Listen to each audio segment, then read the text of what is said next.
Bonjour à tous. En rapport avec la fiche action numéro 1 du leader qui s'intitule Accompagner le changement, la communauté de communes du Haut-Val-Espire souhaiterait solliciter l'aide de l'Europe afin de financer le poste chargé de mission développement durable. Ce poste rentre dans l'action 1.3, animation territoriale ciblée de cette fiche action. En effet, les objectifs de ce poste consistent tout d'abord à mettre en œuvre la politique publique de développement durable sur le territoire, animer et communiquer sur la transition écologique et enfin, assurer une veille technique et juridique des innovations dans le domaine de la transition écologique.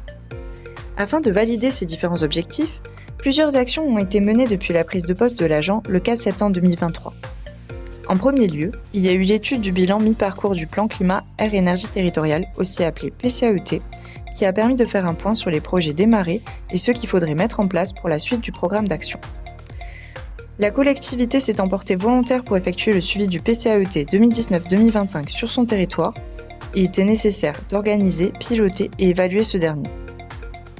Cela a donné naissance à plusieurs nouveaux projets, tels que l'installation de bornes pour vélos à assistance électrique, la mise en place de subventions pour l'achat d'un vélo à assistance électrique, la mise en place de savoir rouler à vélo et plein d'autres projets innovants. Un des derniers projets en cours de lancement est la mise en place du PIC renforcé, dont la délibération se fera le 30 janvier 2025, dans le but d'accompagner nos concitoyens à la rénovation énergétique de leur logement.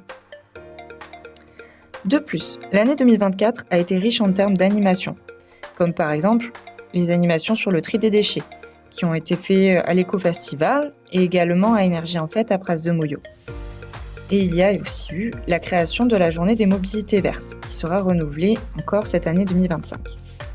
C'est pour toutes ces raisons que la communauté de communes du Haut-Val-Espire dépose aujourd'hui un dossier de demande de subvention afin de financer ce poste.